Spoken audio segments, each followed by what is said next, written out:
of when addressing a problem, instead of addressing it from what you call the level of the problem, you advocate addressing it from a place of expanded awareness. And so I'm hoping you can tell us a little bit about what the difference between these two might be. Good. So let me start out with something that you will be very familiar with, okay?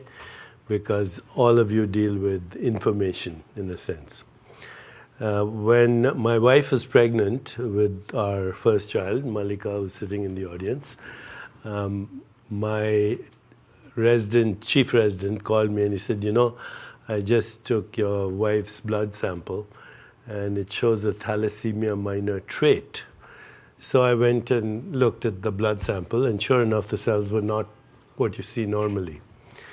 It took me 2 days to go to the library to track where I could find that information. And then I was in New Jersey, then I had to go to the public library in New York, and it took me another 2 days. And what I discovered was very exciting, and that is that blood trait existed along the exact route that the armies of Alexander the Great took in 323 BC from Greece, from Macedonia to India. That the trait, and of course I told my wife, it seems like your ancestors were screwing around. But it took me 5 days to get that information. Today I could go to Google and take me less than a minute. I'd get to some sites and then from there I'd go to other sites, and in a minute I'd have that information. So what does information do? Information expands our awareness of what is, okay? And so through the Google network, which is the biggest search engine, we expand our awareness. But there's another thing that people don't understand. Our state of awareness actually chooses the information that we seek out, okay?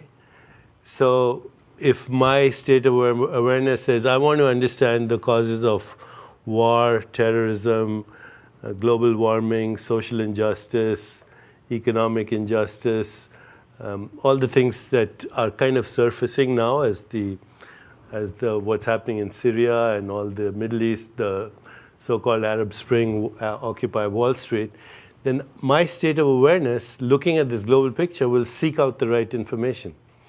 Okay, so they co-feed on each other. The information expands awareness, but the state of awareness also expands the information we seek. Sure. And if by awareness I mean spirituality, which is my definition, then awareness has many more components than information. Awareness influences your moods. So, if you're depressed, then everything looks dark and bleak. It influences your beliefs. It influences your assumptions. It influences your perceptions. It influences your expectations. So in the book, my thesis is that all problems exist because of what I call contracted awareness. Okay, contracted awareness means you feel separate from the ecosystem. The Google network is an ecosystem. So you feel separate from the ecosystem that nurtures the web of relationships. And that then, of course, results in fear, in anxiety, in expectations that are doomsday prophecies, in assumptions that everything is going to go wrong, and so on and so forth. So in my mind, the analogy is you're walking in a dark room and you have a candle, that's the light of your awareness, and you keep bumping into stuff. And so everything is a problem. And that's your world. But now imagine that you can expand that candle's light of awareness. So now you have a flashlight, and you can move around, and everything that seemed like an obstacle actually has a purpose. This has a purpose. This has a purpose.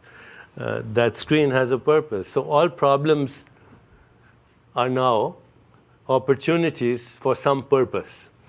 So that's expanded awareness. You now feel connected to the web of relationships, the network of relationships.